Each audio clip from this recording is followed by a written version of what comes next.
أعوذ بالله من الشيطان الرجيم.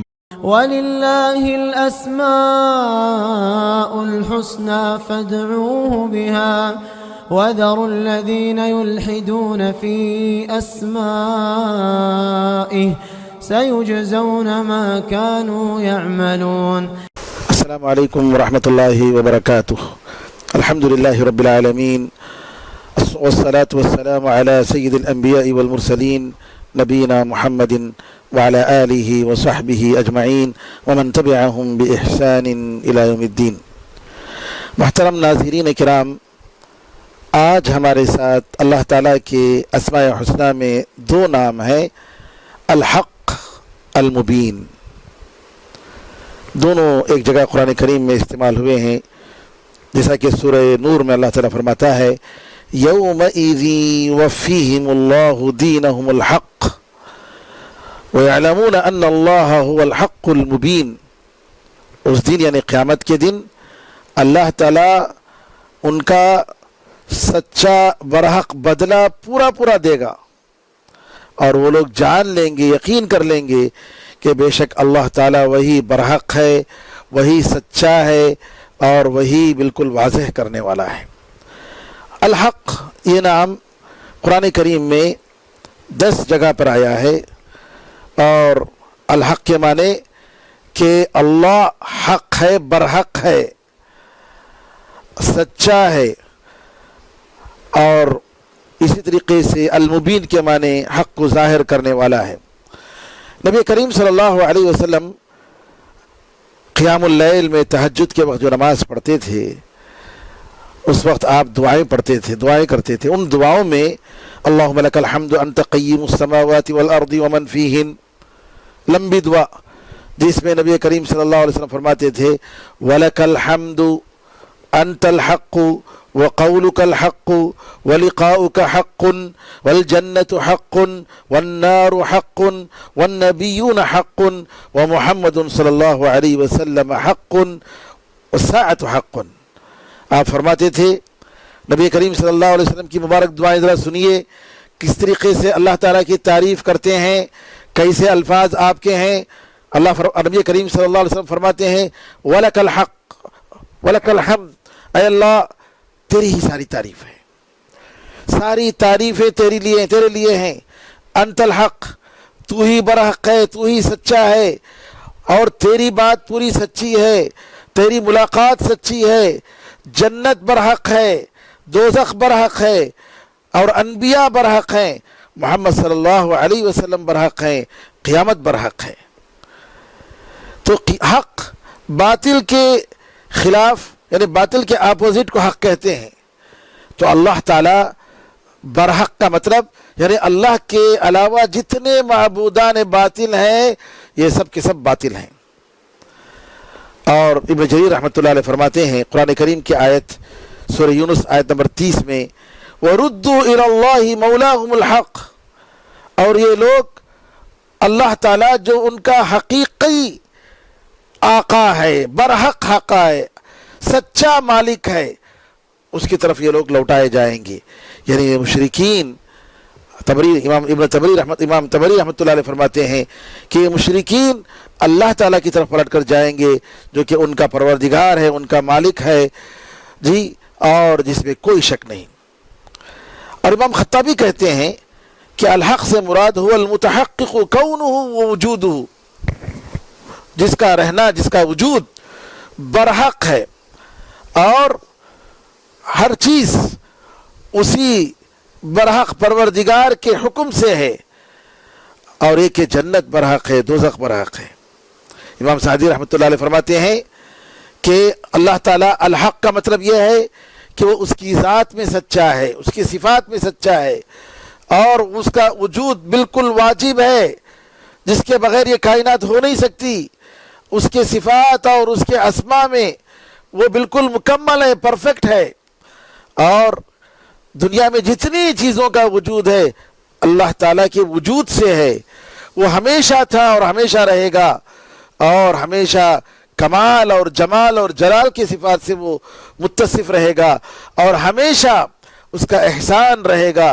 تو اس کا کہنا برحق ہے، اس کی بات برحق ہے، اس کا عمل برحق ہے، اس کی ملاقات برحق ہے، اور اس کے رسول سچے ہیں، اس کی کتابیں سچی ہیں، اس کا دین سچا ہے، اور اسی ایک اکیلے پروردگار کی عبادت ہی برحق ہے، اور اس کی طرف جتنی چیزیں منسوب کی جاتی ہیں یہ سب کے سب برحق ہیں۔ اللہ تعالیٰ سورہ حج آیت نمبر 62 میں فرماتا ہے ذَلِكَ بِأَنَّ اللَّهَ هُوَ الْحَقُّ وَأَنَّ مَا يَدْعُونَ مِن دُونِهِ هُوَ الْبَاطِلُ وَأَنَّ اللَّهَ هُوَ الْعَلِيُّ الْكَبِيرُ۔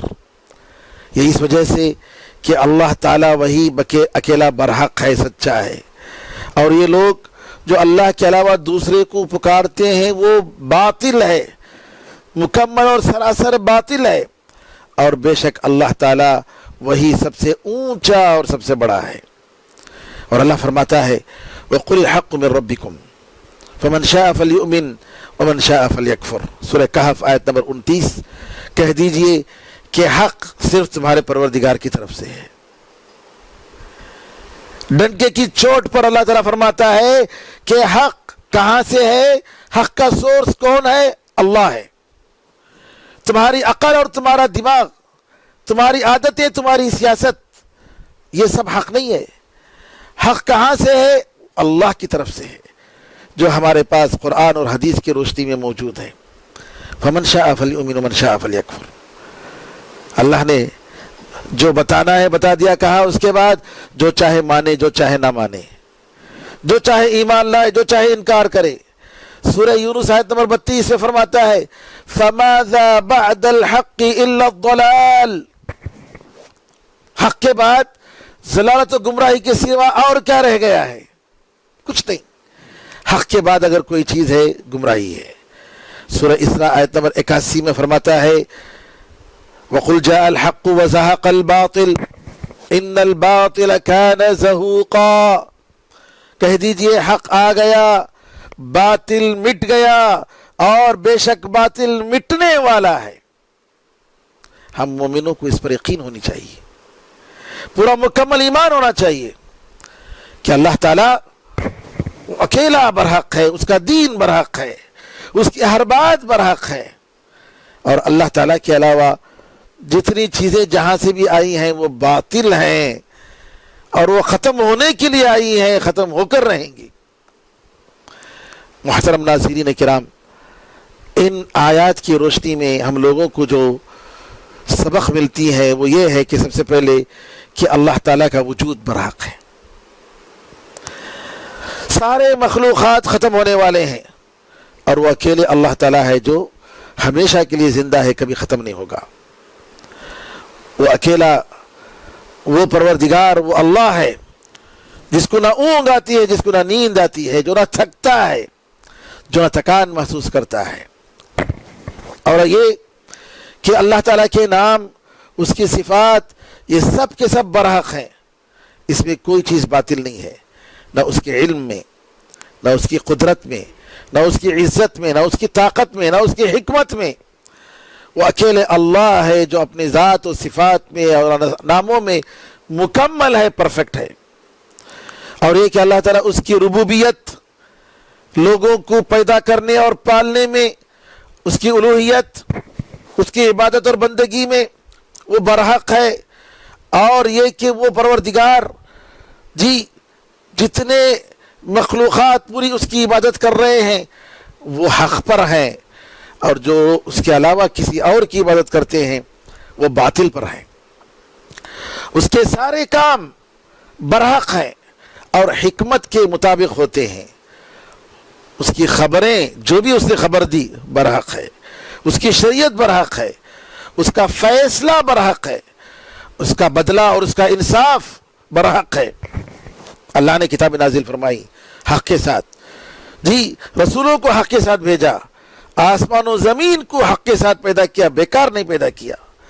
اس نے جو بھی قصے سنائے یہ سب برحق ہیں، اس کا حق برحق ہے، اور کبھی وہ ایسا نہیں ہوگا کہ ہوئے بغیر ہو جائے، نہیں، ہرگز نہیں، بلکہ ضرور ہو کر رہے گا۔ اللہ نے جو وعدہ کیا وہ وعدہ ہو کر رہے گا۔ اللہ تعالیٰ کی مدد اپنے اولیاء کے لیے، اپنے بندوں کے لیے برحق ہے۔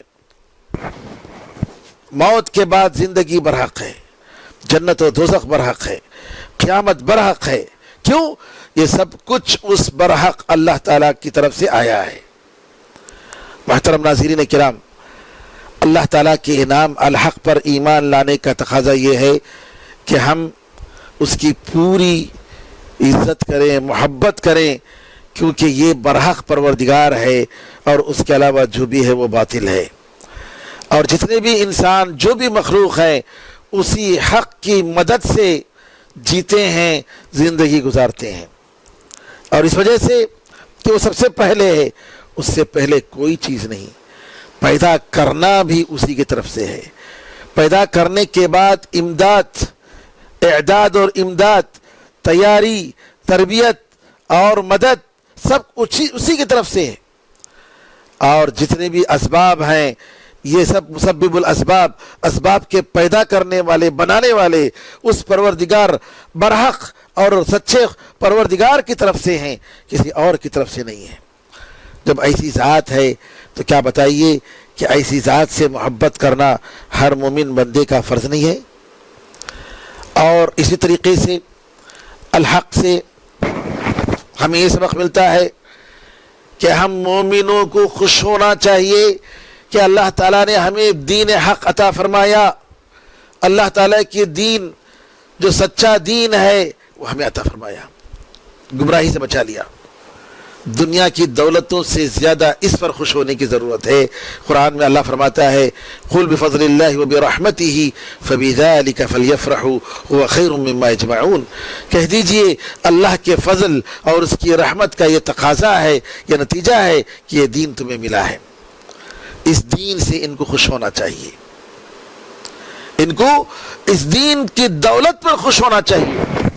اور یہ دین کی دولت، یہ دنیا کی دولت جو جمع کر رہے ہیں اس سے کہیں زیادہ بہتر ہے. کیوں خوش ہونا چاہیے؟ کیونکہ اگر کوئی بندہ اس دین سے مشرف ہو جاتا ہے، اس دین کی سعادت اس کو نصیب ہو جاتی ہے اور ہدایت اس کو ملتی رہتی ہے، اس کا دل کھل جاتا ہے اور اضطراب اور پریشانی اور حیرانگی سے بچ کر اور ایک اللہ تعالیٰ کی جب عبادت کرنے لگتا ہے، تب اللہ تعالیٰ کی اس نعمت کا اس کو احساس ہوتا ہے. وہ ایک سجدہ جسے تو گرا سمجھتا ہے، 1000 سجدوں سے دیتی ہے تجھ کو نجات. اللہ تعالیٰ نے بتایا کہ موحد اور مشرک کی مثال دی کہ موحد کیسے اطمینان سے رہتا ہے اور مشرک اور قبر پرست کیسے پریشان رہتا ہے. سورہ زمر آیت نمبر 29 پہ فرماتا ہے ضرب اللہ مثلا رجلا فیہ شرکاء متشاکسون ورجلا سلما لرجل هل يستویان مثلا الحمد للہ بل اکثرهم لا يعلمون. کتنی بہترین مثال دی. اللہ فرماتا ہے، اللہ تعالیٰ مثال دے رہا ہے ایک آدمی کی مثال، ایک آدمی جو غلام ہے جس میں بہت سارے مختلف طبیعت اور مختلف خیال کے آقا اس میں شریک ہیں. ایک غلام اور اس کے آقا بہت، وہ بھی مختلف خیال کے، مختلف مزاج کے، کئی آقاؤں کا ایک غلام ہے. ٹھیک ہے، یہ کون ہے؟ یہ مشرک اور قبر پرست کی مثال ہے جو اللہ کے علاوہ دوسروں کی مزاروں میں جا کر امیدیں لگائے بیٹھتا ہے، غیر اللہ کی عبادت کرتا ہے، غیر اللہ سے ڈرتا ہے. یہ غلام جس کے بہت سارے مختلف طبیعت، مختلف عقل اور مختلف مزاج کے آقا سب اس کے آقائی میں، سرداری میں شریک ہیں. نعوذ باللہ من ذالک. کیا حال ہوگا اس غلام کا؟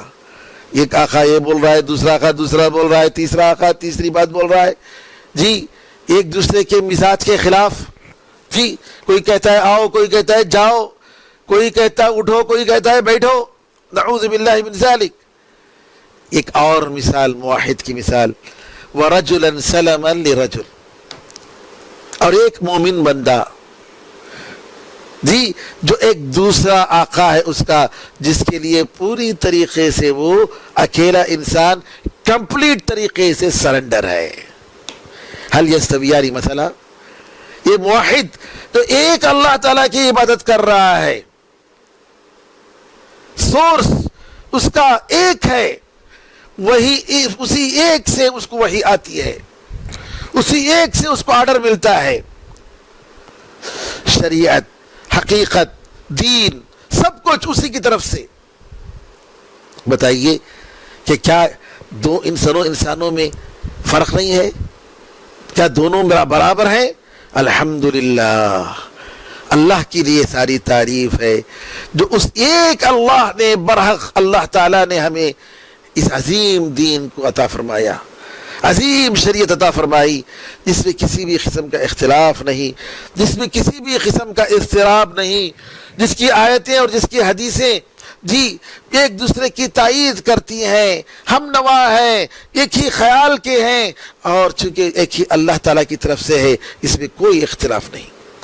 الحمدللہ بل اکثرہم لا یعلمون. اللہ کے لیے ساری تعریف ہے، بلکہ ان میں کہ اکثر لوگ نہیں جانتے ہیں. سورہ زمر آیت نمبر 29. تو اللہ کے لیے ساری تعریف ہے. میرے بزرگوں، میرے بھائیوں، میری بہنوں، اللہ تعالیٰ کی ساری تعریف ہے جس نے ہمیں ہدایت دی، اسلام کی، ہمیں دین کی ہدایت دی. تیسری بات، الحق کے نام سے ہمیں جو سیکھنا ہے وہ یہ ہے کہ رضامندی اور طمانینت. جی مومن کو کوئی بھی تکلیف ہو، پریشانی ہو، مومن پریشان نہیں ہوتا ہے، ٹینشن لینے کی ضرورت نہیں. کیوں؟ تمہارا پروردگار اللہ ہے. جو بھی تمہیں ملا ہے، جو بھی تمہیں پہنچی ہے، اللہ کے حکم سے ہے، اس کی مرضی سے ہے، اس کے ارادے سے ہے، اس کی حکمت سے ہے، اور یہ حق ہے، باطل نہیں ہے. تو بندے کا یقین کرنا کہ جو کچھ بھی اس کو ملتا ہے، تکلیف یا پریشانی یا نعمت، سب کچھ اللہ کی طرف سے ہے، اور وہ برحق ہے، وہ پورا انصاف ہے اور رحمت ہے، وہ ذرہ برابر ظلم نہیں کرتا ہے. پوری طریقے سے اللہ تعالیٰ کی بات کو قبول کر لیتا ہے، اس کی تقدیر پر بھروسہ کرتا ہے. اس کا دل جی شک اور شبہ اور پریشانی اور ٹینشن کی ساری بیماریوں سے بالکل عافیت میں ہوتی ہے. یہ کس کے لیے ہے؟ یہ مومن کے لیے ہے. مومن کبھی اللہ تعالیٰ کی تقدیر پر، اس کی کسی شریعت پر اعتراض نہیں کرتا. لن ترانی اس کے پاس نہیں ہوتی. مومن ضرور اللہ تعالیٰ کی بات پر یقین کرے گا، کبھی وہ شک اور شبہ کی باتوں سے نہیں دیکھے گا. اللہ تعالیٰ کی بات، اللہ کا جو بھی حکم ہے سر تسلیم خم کر دے گا، کیونکہ اس کو معلوم ہے اللہ نے جو بھی کہا ہے وہ برحق ہے، اور اس میں ذرا برابر بھی غلط بات نہیں ہو سکتی. ایسے ایمان پر مرنے والے سے کہا جائے گا یا ایتھا النفس المطمئنہ، اے مطمئن، امن و سکون والا نفس، ارجعی الی ربک راضیۃ مرضیہ، اپنے پروردگار کی طرف پلٹ جا راضی ہو کر. تجھ سے تیرا اللہ بھی راضی ہے، تو اطمینان سے راضی ہو، رجوع کر اپنے پروردگار کی طرف. کیوں؟ کیونکہ کبھی اس نے اللہ تعالیٰ کی کسی شریعت پر، اللہ کے کسی حکم پر کبھی اس کے دل میں کوئی اعتراض نہیں تھا، اور اللہ تعالیٰ کے حکم پر، اس کی تقدیر پر کبھی اس کو اعتراض نہیں تھا. وہ راضی برضا تھا، بالکل مطمئن تھا. اس لیے اس وقت بھی کہا جائے گا اطمینان کے ساتھ تو اللہ تعالیٰ کی طرف جا، اور اس کے اطمینان کی حالت میں اس کی جان لی جائے گی. اللہ اکبر. اللہ تعالیٰ ہم سب کو وہ حالت، وہ نفس مطمئنہ اور وہ خطاب اس حالت میں اللہ تعالیٰ ہم سب کو عطا فرمائے. اللہ تعالیٰ ہم سب سے راضی ہو جائے، اور لا الہ الا اللہ کے ساتھ اس دنیا سے رخصت ہونے کی سب کو توفیق عطا فرمائے. اللہ تعالیٰ ہم سے ہمیشہ کے لیے راضی ہو جائے. آمین ارحم الراحمین والحمدللہ رب العالمین. اسی طریقے سے الحق کے اوپر ایمان لانے، یقین کرنے کا تقاضا یہ ہے میرے بھائیوں کہ ہم اللہ تعالیٰ کی اس آیت پر یقین کرتے ہیں جو سورہ نساء آیت نمبر 65 میں فرمایا نہیں تیرے پروردگار کی قسم، یہ لوگ صحیح معنی میں مومن ہو نہیں سکتے جب تک کہ یہ لوگ آپ کو اپنے جتنے مسائل میں اختلافات ہوئے ہیں کیا آپ کو جج نہ مان لیں۔ صرف ایسا نہیں کہ آپ کو جج مان لیا، کافی نہیں ہے، جج ماننے کے بعد آپ کے سارے فیصلوں سے راضی ہو جائے، ان کے دل میں ذرا برابر بھی تنگی نہ ہو، جو کچھ فیصلہ کریں کمپلیٹ طریقے سے اس کو مان لیں۔ فلا وربک لا یؤمنون حتی یحکموک فیما شجر بینہم ثم لا یجدوا فی انفسہم حرجا مما قضیت ویسلموا تسلیما۔ چاہے بندے کو اس کے اسباب سمجھ میں آئے، اللہ تعالیٰ کی شریعت کی حکمتیں سمجھ میں آئیں یا نہ آئیں، وہ سر تسلیم خم کرتا ہے، کیونکہ اس کو یقین ہے کہ اللہ کی طرف سے برحق ہے۔ اسی طریقے سے حق کے لیے سرنڈر ہو جانا، کیونکہ جب اس کو معلوم ہے کہ اللہ کی طرف سے حق ہے تو وہ حق کو قبول کرنا ایک مومن کا فرض ہوتا ہے۔ اور اگر کوئی حق کو معلوم ہونے کے بعد انکار کرتا ہے، قبول نہیں کرتا ہے، تو تکبر والا انسان ہے اور اپنے آپ پر ظلم کر رہا ہے۔ نبی کریم صلی اللہ علیہ وسلم نے فرمایا الکبر بطر الحق وغمط الناس، تکبر یہ ہے کہ حق کا آپ انکار کریں اور لوگوں کو حقیر سمجھیں، یہ تکبر ہے۔ علامہ ابن القیم رحمۃ اللہ علیہ فرماتے ہیں، اس نکتے کی وضاحت کرتے ہوئے کہتے ہیں جیسا اللہ تعالیٰ کے لیے کوئی شخص تواضع عاجزی اختیار کرتا ہے تو اللہ تعالیٰ اس کو سربلندی عطا فرماتا ہے، اللہ تعالیٰ اس کو اونچے مقام میں لے جاتا ہے۔ اسی طریقے سے اگر کوئی بندہ حق کو قبول کرنے سے تکبر کرتا ہے، انکار کرتا ہے، تو اللہ تعالیٰ اس کو ذلیل کرتا ہے، اس کو حقیر کر دیتا ہے، اس کو چھوٹا کر دیتا ہے جی۔ اور فرماتے ہیں وَمَن تَكَبَّرَ عَنِ الْإِنْقِيَادِ لِلْحَقِّ وَلَوْ جَاءَ عَلَى يَدِ صَغِيرٍ أَوْ مَنْ يُبْغِضُهُ أَوْ يُعَادِيهِ فَإِنَّمَا تَكَبُّرُهُ عَلَى اللَّهِ نعوذ باللہ من ذلك فَإِنَّ اللَّهَ وَالْحَقُّ وَكَلَامُهُ حَقٌّ۔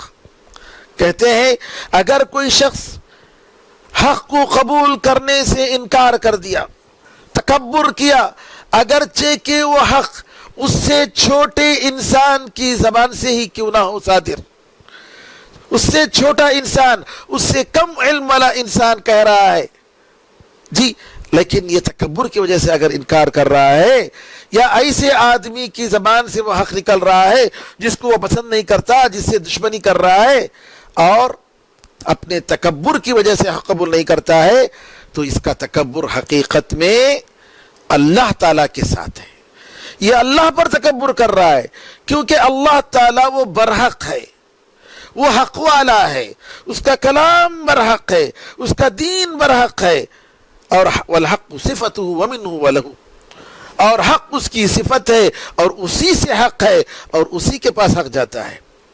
فَإِذَا رَدَّهُ الْعَبْدُ وَتَكَبَّرَ عَنْ قَبُولِهِ فَإِنَّمَا رَدَّ عَلَى اللَّهِ وَتَكَبَّرَ عَلَيْهِ وَاللَّهُ أَعْلَمُ۔ فرماتے ہیں اگر بندہ حق کو قبول نہ کرے اور قبول کرنے سے تکبر کرنے لگے، اترانے لگے، تو یہ اللہ تعالیٰ پر اس کے حق کو رد کر رہا ہے اور اللہ پر تکبر کر رہا ہے، واللہ اعلم۔ اسی طریقے سے الحق پر ایمان لانے کا تقاضا یہ ہے کہ اس پر پورے طریقے سے توکل کرے، بھروسہ اللہ پر کرے۔ علامہ ابن القیم رحمۃ اللہ علیہ فرماتے ہیں جب اللہ تعالیٰ برحق ہے اور حق کی مدد کرنے والا ہے اور تائید کرنے والا ہے، اور جو حق کی تائید کرتا ہے، حق کو پھیلاتا ہے، اس کے لیے وہ اللہ کافی ہے، تو صاحب حق انسان کے لیے کیا بات ہے کہ اس ذات پر بھروسہ نہ کرے۔ فما لصاحب الحق الا يتوکل علیہ، کیوں نہیں بھروسہ کرے؟ جی ہاں، اللہ ہی پر بھروسہ کرنا۔ وَكَيْفَ يَخَافُ هُوَ عَلَى الْحَقِّ، کیوں ڈرے جبکہ وہ حق پر ہے؟ جیسا کہ رسول نے فرمایا وَمَا لَنَا أَلَّا نَتَوَكَّلَ عَلَى اللَّهِ، ہمیں کیا ہو گیا ہے کہ ہم اللہ پر بھروسہ نہ کریں؟ ہم کیوں نہیں بھروسہ کریں گے؟ ہم اللہ پر بھروسہ کریں گے۔ تو اللہ تعالیٰ کی مدد پر بھروسہ کرنا چاہیے۔ بے شک اللہ کی مدد آئے گی، لیکن اللہ تعالیٰ آزماتا ہے اور زمانے کو لوگوں کو اس کے طرف لوٹانے کے لیے اپنے بندوں کو بھی اللہ تعالیٰ آزمائش میں مبتلا کرتا ہے، لیکن حق کی مدد ہوگی، حق ہی اونچا ہوگا، حق کی سربلندی ہوگی، اس پر ہمیشہ ہمیں اطمینان کے ساتھ رہنا چاہیے اور پورا اللہ پر بھروسہ کرنا چاہیے۔ اللہ تعالیٰ سے دعا ہے کہ اللہ تعالیٰ ہم سب کو اس کے حق کی باتوں کو قبول کر کے اس پر ایمان لا کر ہمارے دل میں جاگزی کرنے کی اللہ تعالیٰ ہمیں توفیق عطا فرمائے، نفس مطمئنہ اللہ تعالیٰ ہمیں عطا فرمائے، آمین ارحم الراحمین، والحمد للہ رب العالمین۔ الحق کے ساتھ المبین، جیسا کہ ہم نے بتایا تھا شروع میں، اللہ کا ایک اور نام ہے المبین کے معنی واضح کرنے والا، حقیقت کو بتانے والا۔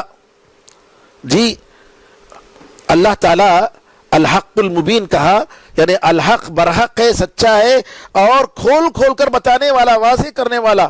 المبین کے علماء نے کہا اس کے دو معنی ہیں، ایک یہ ہے کہ اللہ تعالیٰ کے اتنی وجود کے، اس کی باتوں کے، اس کی حقانیت کے اتنی دلیلیں ہیں، سبحان اللہ، جیسا کہ کسی شاعر نے کہا وَفِي كُلِّ شَيْءٍ لَهُ آيَةٌ تَدُلُّ عَلَىٰ أَنَّهُ وَاحِدٌ، ہر چیز میں ایک نشانی ہے جو اس بات کی دلالت کرتی ہے کہ وہ اللہ اکیلا ہے۔ ایک تو یہ ہے کہ اللہ تعالیٰ کا وجود، اس کی وحدانیت کے اوپر بہت ساری نشانیاں ہیں اور یہ بالکل واضح ہے اور یہ بالکل کھلی ہوئی چیز ہے۔ اس کی ربوبیت میں، اس کی الوہیت میں، اس کے نیک ناموں اور صفات میں اللہ تعالیٰ بالکل واضح ہے۔ اس کی اس کا وجود اور اس کا رب ہونا، اس میں ذرہ برابر بھی کوئی ڈاؤٹ نہیں۔ دوسری بات یہ کہ اللہ تعالیٰ حق کو واضح کرتا ہے، اللہ تعالیٰ بندوں کو حق کی بات واضح کر کے بتاتا ہے، جیسا کہ اللہ نے اپنی کتاب کو بارے میں بتایا کہ اس کی کتاب تلک آیات الکتاب المبین، یہ واضح کتاب کی آیتیں ہیں۔ اور اسی طریقے سے اپنے نبی کے بارے میں بتایا وَقَدْ جَاءَهُمْ رَسُولٌ مُبِينٌ، اور ان کے پاس بالکل کھول کھول کر بتانے والا رسول آ گیا ہے، سورہ دخان آیت نمبر 13 میں۔ تو اس طریقے سے قرآن اور نبی کریم صلی اللہ علیہ وسلم کی ساری تعلیمات بالکل واضح ہیں، اللہ تعالیٰ نے واضح کر کے بتا دیا۔ قرآن میں اللہ تعالیٰ فرماتا ہے مَا فَرَّطْنَا فِي الْكِتَابِ مِنْ شَيْءٍ، ہم نے کتاب جو کہ لکھی گئی اس میں، لوح محفوظ میں جو کتاب ہے، اسی طریقے سے قرآن میں کوئی چیز، کسی چیز کی کمی نہیں ہے، ساری چیزیں بتا دی گئی ہیں۔ وَكُلَّ شَيْءٍ فَصَّلْنَاهُ تَفْصِيلًا، اللہ تعالیٰ نے ہر چیز کو تفصیل سے بتا دیا ہے۔ المبین پر ایمان لانے کا تقاضا یہ ہے کہ ہم اللہ تعالیٰ سے محبت کریں۔ اللہ تعالیٰ جو اپنے کلام میں اعجاز جو رکھا ہے، معجزہ، ایسا معجزہ کہ پوری دنیا اس کے سامنے عاجز ہے، وہ میراکل آف دا میراکلز، اس قرآن پر جس میں ہر ایک چیز میں نشانی ہے۔ آج بھی نئی نئی نشانیاں لوگ جو ہے اعجاز کی باتیں، معجزے کی باتیں نکال رہے ہیں، سبحان اللہ۔ اس پر ہمیں ایمان لانے کی ضرورت ہے، اس کو پڑھنے کی ضرورت ہے۔ دعا کریں اللہ تعالی ہم سب کو اس کا علم دین عطا فرمائے اور عمل کرنے کی، حسن عمل کی توفیق عطا فرمائے۔ اللہ تعالی ہمیں حق پر ثابت رکھے، آمین ارحم الراحمین، والحمد للہ رب العالمین، وصلی اللہ وسلم علی نبینا محمد وعلی آلہ وصحبہ اجمعین۔ سبحانک اللہم وبحمدک، اشہد ان لا الہ الا انت، استغفرک واتوب الیک۔ السلام علیکم ورحمۃ اللہ وبرکاتہ۔